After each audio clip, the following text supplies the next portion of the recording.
Barbara. I'm Cheryl. And I'm Naima. We're three Black moms.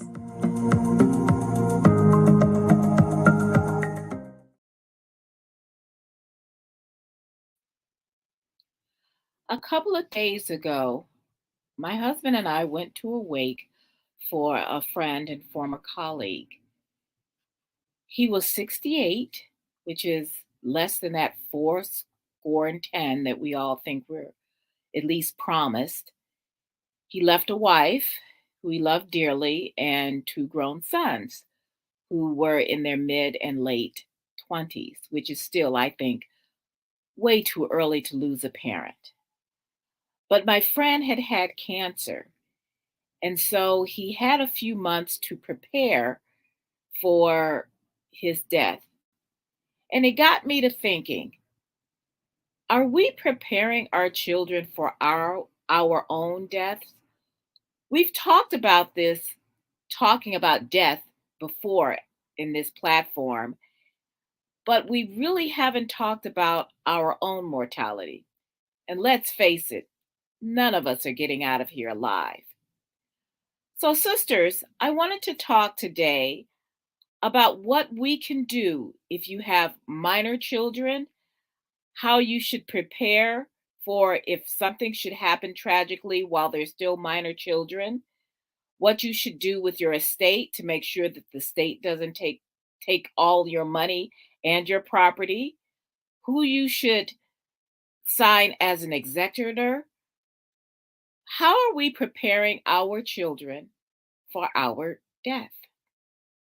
It's not going to be an easy conversation.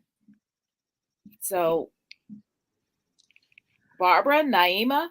Well, I will say this, and I think that as a parent, if you are ill, you have some kind of terminal illness, or any number of those kind of things, that sort of sets the stage for preparation.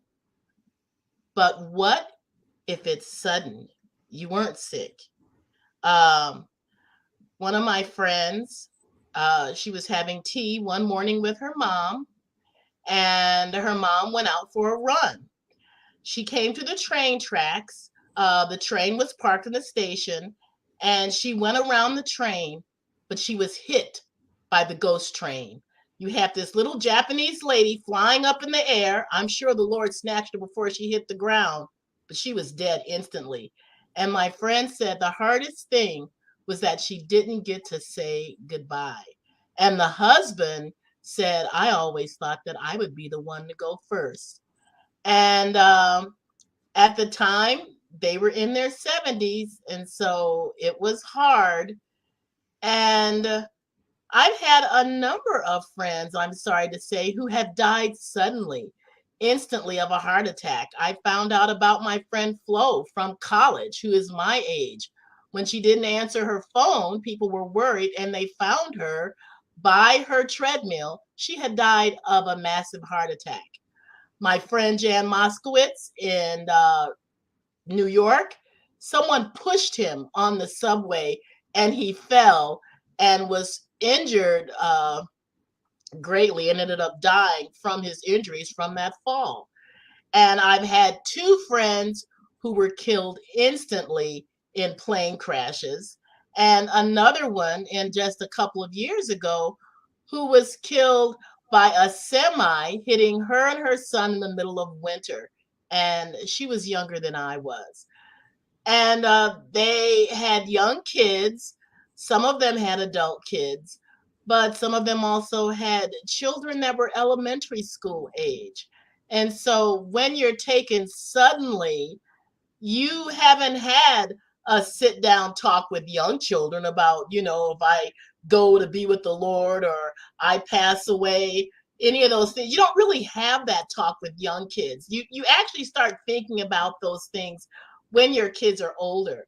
And I will say during the pandemic, that it started like 2.5 years ago, and we were on lockdown, we couldn't go anywhere. Eric and I sat down and wrote our obituaries because I said, I can't remember everything you did. I don't want to be trying to do this at the last minute. And so we wrote our obituaries and sent copies to all of our kids, said, no, we're not dying, but this is what we want in case something happens and there's nobody there to take care of stuff.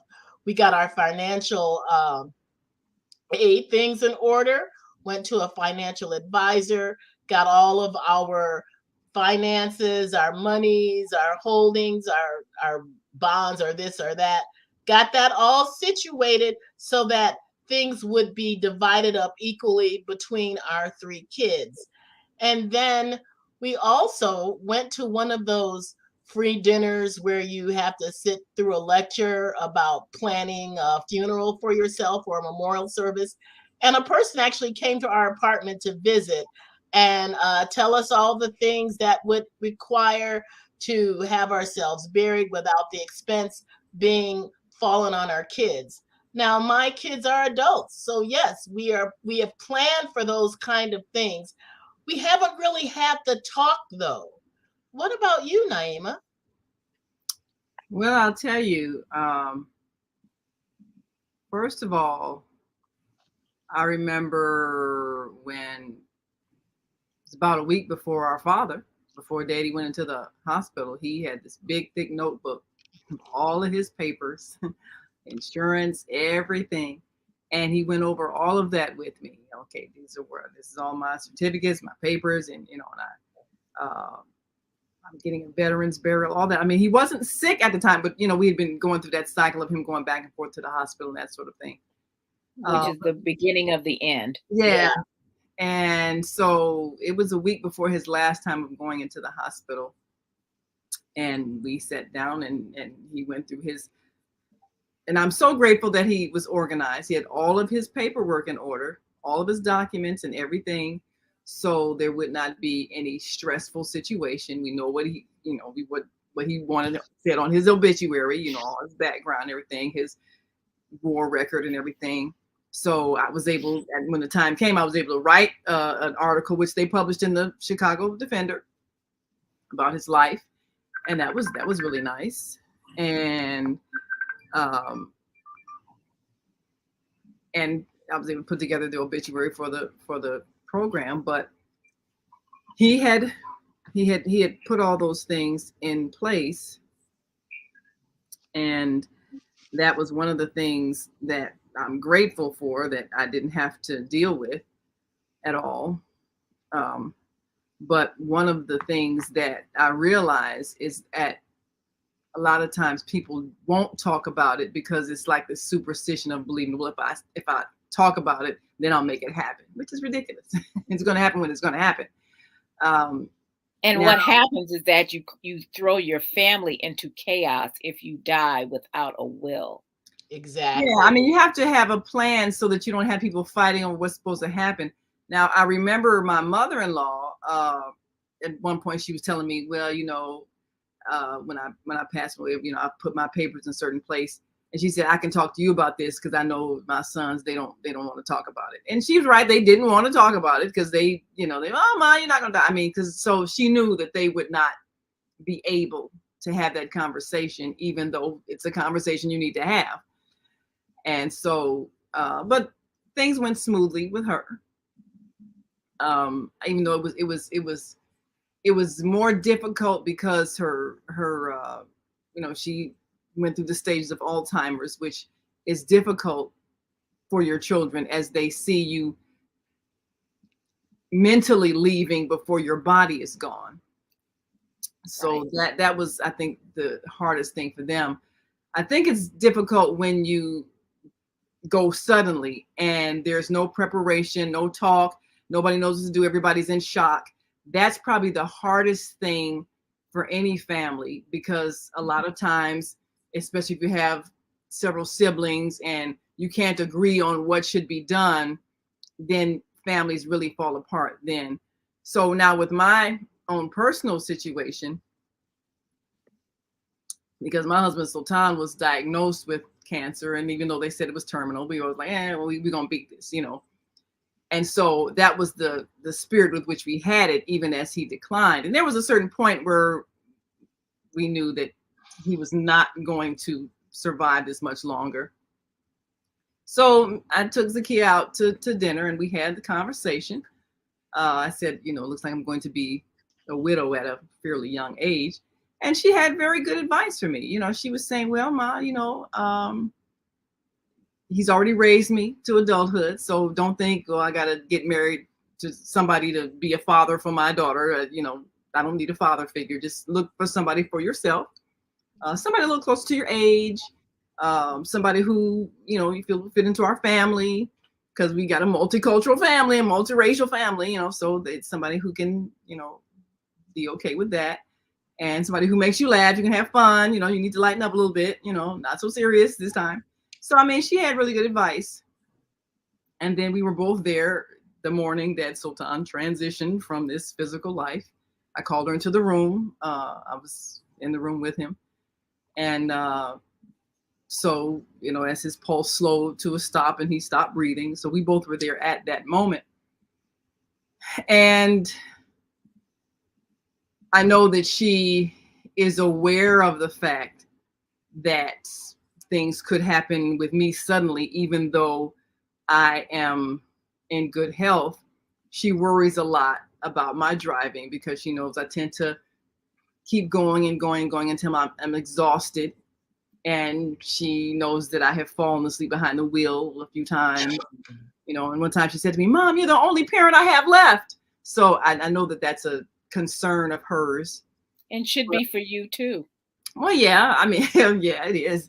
But she and I did have that talk even about, my demise at some point. I told her about my insurance policies and everything, and, where everything is, and, all my accounts and all of that, making sure that she has access to banks, everything, records, all of that, insurance policies, my obituary, it's already done. All of the instructions are already done for my funeral. I just have to probably buy a funeral plot because I don't think I'm going to get cremated. So I'm going to make sure everything is done so that all you got to do is just show up, so there's no grief. There's no, what are we going to do? Oh, none of that. Hey, we going to party when I'm gone. So, well, we will. Yeah, I know y'all will. You won't. Right. Well, this is the thing though, but it's more than just preparing your physical stuff and buying the plot. It is more about having the conversation, because some people may have minor children and they may not, and they may have spouses that don't want to talk about it. Now, the first time we actually talked about it, because this is what happens if you have a minor child and you do not make provisions. You may have family, but if you don't specifically say who is going to step in, the state steps in and puts your child in foster care until they can figure out who will take your child, even if you have family right there. And you have to understand that, because what happened with us was Sarah was going to go to Paris and Rome. She was 15 and she was going on this trip, and she was going in this school trip, which was great. And Sean said, well, let's go to Florida. And I said, well, I'm not setting foot outside of this state until we have a will, because if God forbid something happens to us, she needs to have a home to go to, right, and they have to know who's going to take care of us, who's going to take care of her. If one of my sisters is going to move into her house so it doesn't disrupt her life. I think, Barbara, you said you all would at the time. And these are the things. But before then, he didn't want to talk about a will. He didn't want to talk about, care for Sarah, because he says, oh, somebody in our family will step in. Well, yeah, somebody might, and somebody might not. He has two sisters here. She's close to, her cousins, but they have their own families and they live in other neighborhoods. They live in other cities. So that means that she would have to disrupt everything. And so I did not want that for her, and also with the stress of losing her parents. And as an only child, that would even be more stressful for her, going into a situation with a different home, even if they were people that we knew, and of course not knowing whether or not they would take her. See, that's the thing, is sometimes people make these assumptions and it doesn't happen. maybe there's a sickness or an illness in the house, or, people go bankrupt or something happens and they said, well, I'm sorry, we don't have the money. Can't do it now for And whatever reason, because a lot of we different things happen to change, and change sometimes the the relationship changes with the people that you thought you were going to. Because I know when That's Zakia right. was younger, and Sultan and I had the conversation, well, if something happens to us, what family would we trust? And at one point it was one family, they lived in I think Racine at the time, and at another point it was another family and they lived in St. Louis. So it's different families at different times that we thought would be best for her upbringing if something happened. Now, of course, I'm glad we didn't have to make that choice, but things change. And Yeah. I don't know if either of those choices would have been the best choice based on how things changed over time, even as Zakia grew and developed and became who she has become. I don't know if their parenting style would have given her the direction she now has and the freedom she now has to be who she has become. So, Girl, I could not agree with you more. When you are younger, sometimes you make decisions that you think are going to be wise decisions of different people. Like, oh, I like this couple and they seem like they got it together. That couple today is divorced. Uh, and you think, And if oh, your child is not, has not been legally adopted, they may just say, you know what, we don't have room for you anymore. yeah. yeah. Like you And said, things definitely change. And you have to, number one, I think it is important. If you have young kids, you need to know your people that you are willing to leave them with should something happen to you in an untimely Yes. manner. Because I think idealistically, when you're a young couple with young kids and you have friends and you're thinking everything is okay, but you don't know the intimacies of their households. Right. And sometimes you might be setting your child up to be put in a dangerous situation and you think it's safe. So you need to really know your people, know what kind of situation that you would be leaving your child with.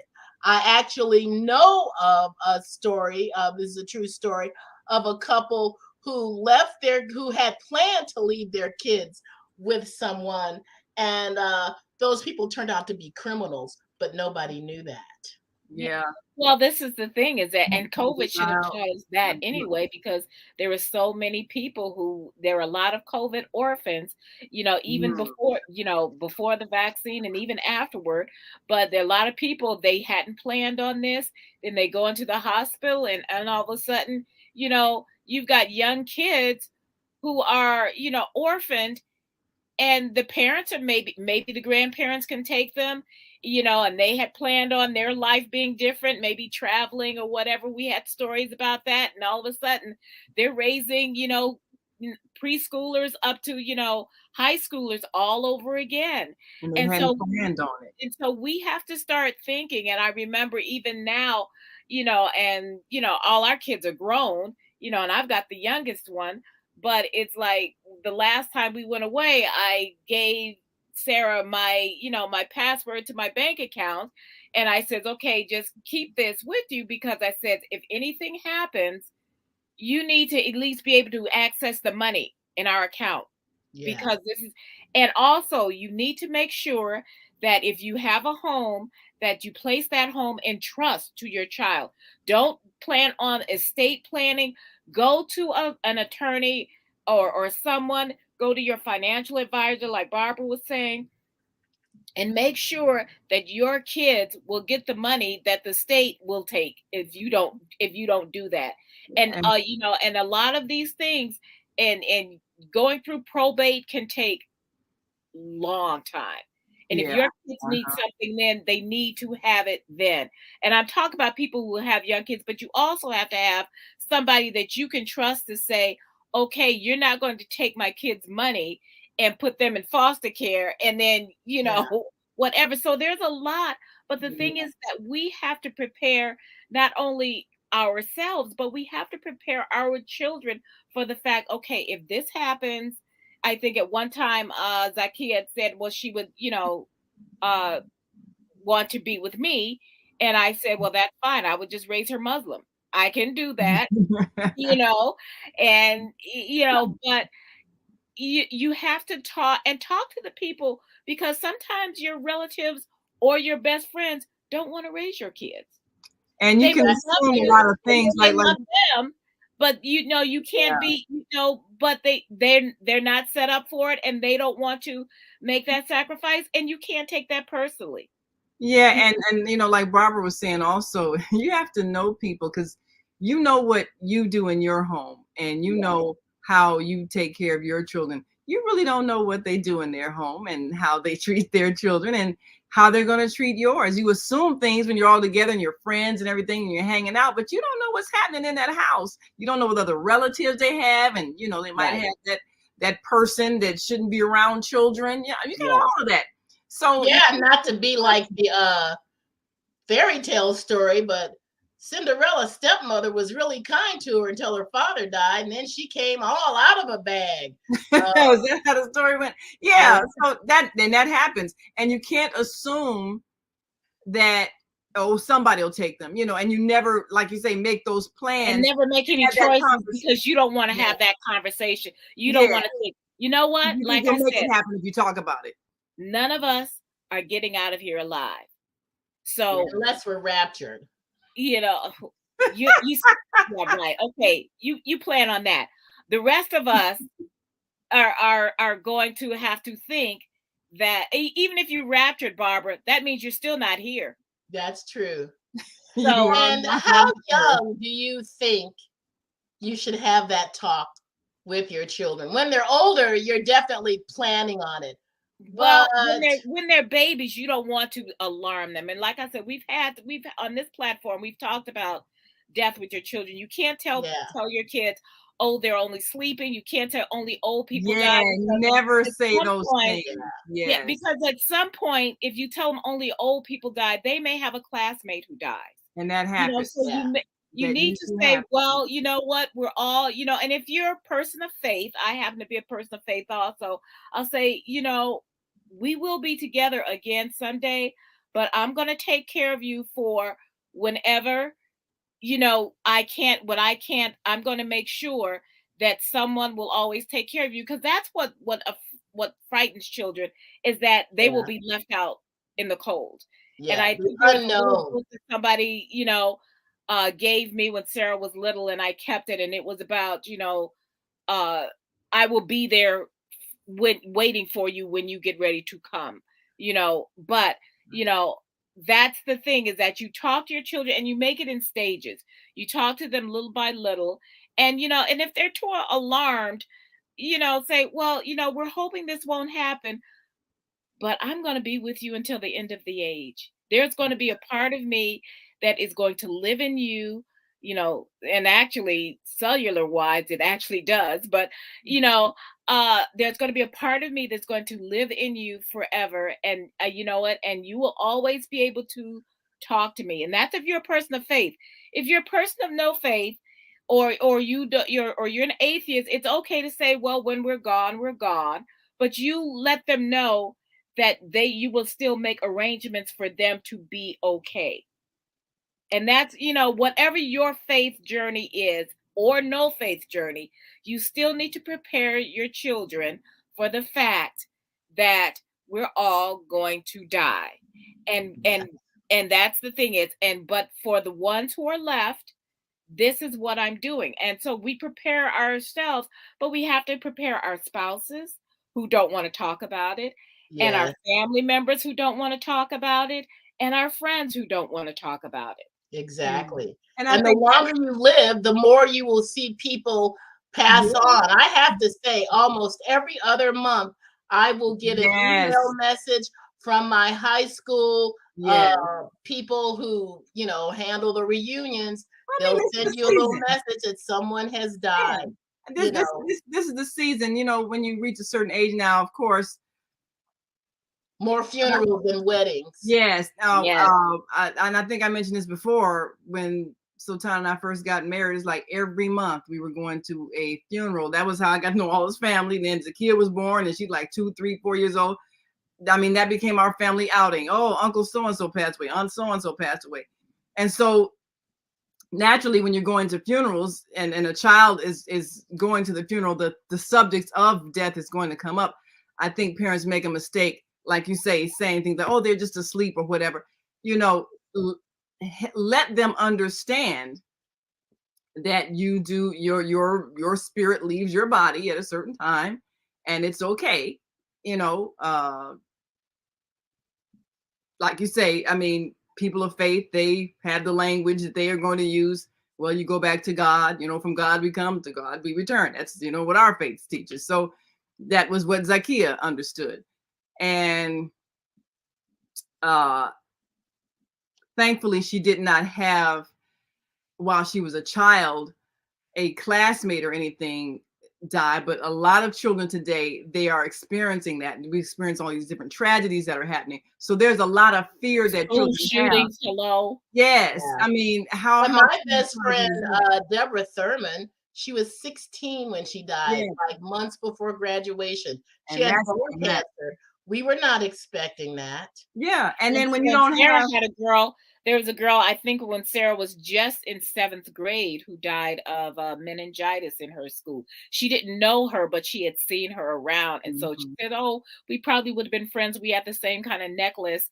And so, you know, and there was another kid, he didn't die. He was in a tragic uh, car wreck. And so Yeah. things, because our children will see these things, and like I said, you know, with You're school going to shootings ask. suddenly being an epidemic in this country, you know, and them having school active shooter drills, you have to talk about death. We have to talk So about we it. have Yeah. to prepare. I mean, you know, we can't have them be scared all the time, And then but don't say anything, you know, don't oh, say we don't talk anything. about that. Well, that's not Yeah. helpful. That creates more stress when you are concerned as a child and no one will talk about it.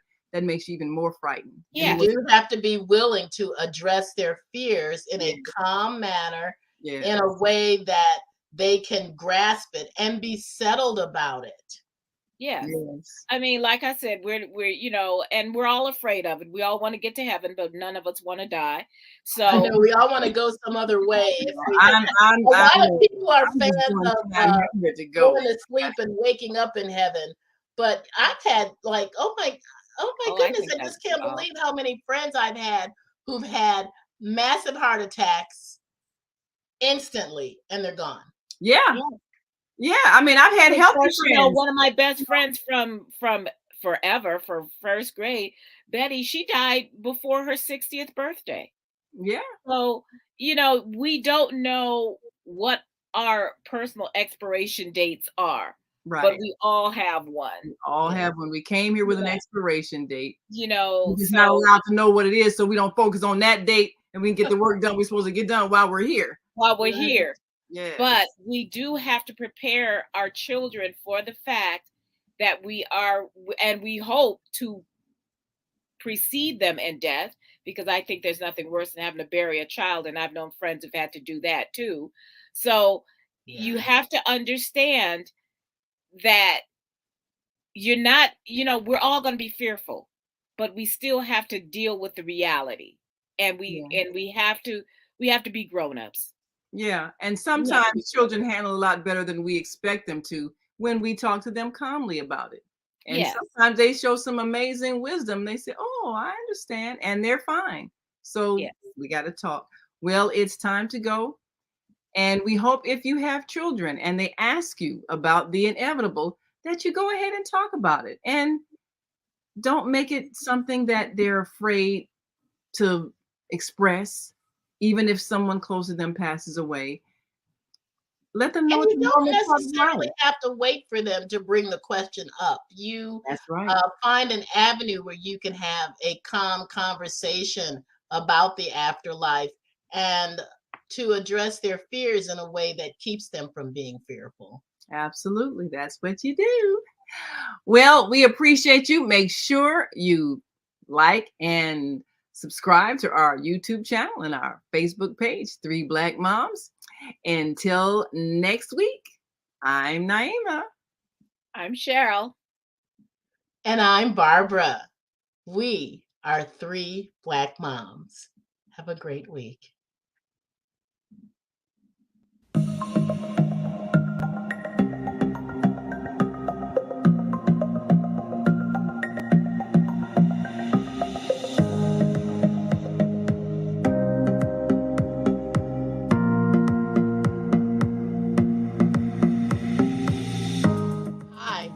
Barbara. I'm Cheryl. And I'm Naima. We're 3 Black Moms.